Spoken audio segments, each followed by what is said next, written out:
Hello friends, this is Maxi Gorov and you're watching the third part of the series of short videos on my successful attempt to colonize a totally wild and secluded place. Last summer I started building my log cabin from extra thick logs. A lot of the tall trees here were downed by a severe storm a few years ago, so I decided to reclaim those 15-inch logs, which is about 40 cms. Frankly, I thought I would be fully done by now, and looking back, I'll say this. I could have built 2 cabins had I used skinny logs in their construction. Now, here's a problem for you guys. Besides the fact that it is a good idea to have a back door if a bear decides to camp at the front of the cabin, why do you think I made a second door? Okay, so it's been decided. The cabin is going to have 2 doors, which means we will need 4 jack studs and 2 headers to frame both doors. My jack studs are actually logs with 2 jointed surfaces. As you can see, it is easy to make a groove in the jack stud that will accept the log's tenons. I made 2 cuts with my chainsaw and then quickly chiseled the groove out. The last thing we need to do is to cut 2 tenons on the jack stud, one rectangular shaped at the bottom and one that is long and round at the top. It is easily done with a handsaw and axe. I'm doing it in a few steps to make sure I don't remove too much material and get my tenon to be just right. I made the bottom tenon rectangular so that the jack stud wouldn't rotate in the base log. It is even easier to make a corresponding mortise. I just drilled 2 holes and chiseled out the rest of the wood in the mortise.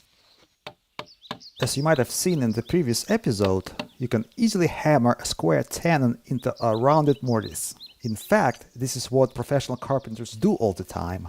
But I'm not a pro and can afford to act irrationally at times.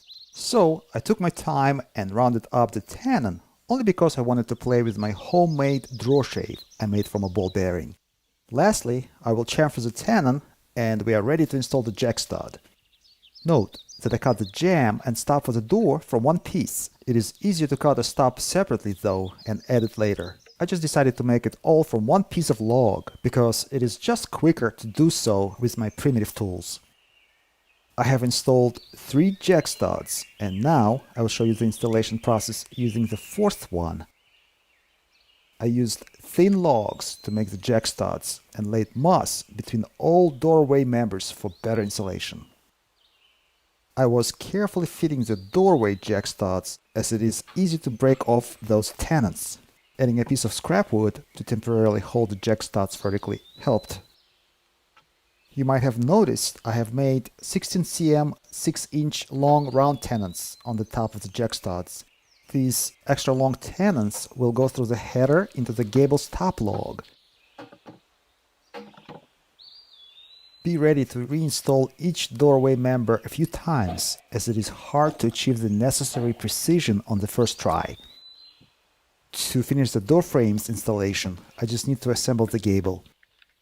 This drilled opening will serve a double purpose. I'm using it to check if the door frame is still vertical, but later it's going to be a mortise for the door's top pin hinge. As you can see, there is nothing technologically advanced in building a log cabin. I'm using the same techniques our ancestors used thousands of years ago. P.S. It would be too boring to only build the log cabin during the whole month of my vacation. Simultaneously, I entertained myself with other interesting projects. I made a catamaran, built an earth oven, and made this external pack frame that I used to carry small trees I was planting around the camp. So far, I managed to transport and plant about 250 exotic deciduous trees over the years. If you liked this video, perhaps you could share it with your friends. Let good people watch good videos. This is Maxi Gorov, St. Petersburg, Russia. Lastly, I hope you will find my other videos to be of an equal quality.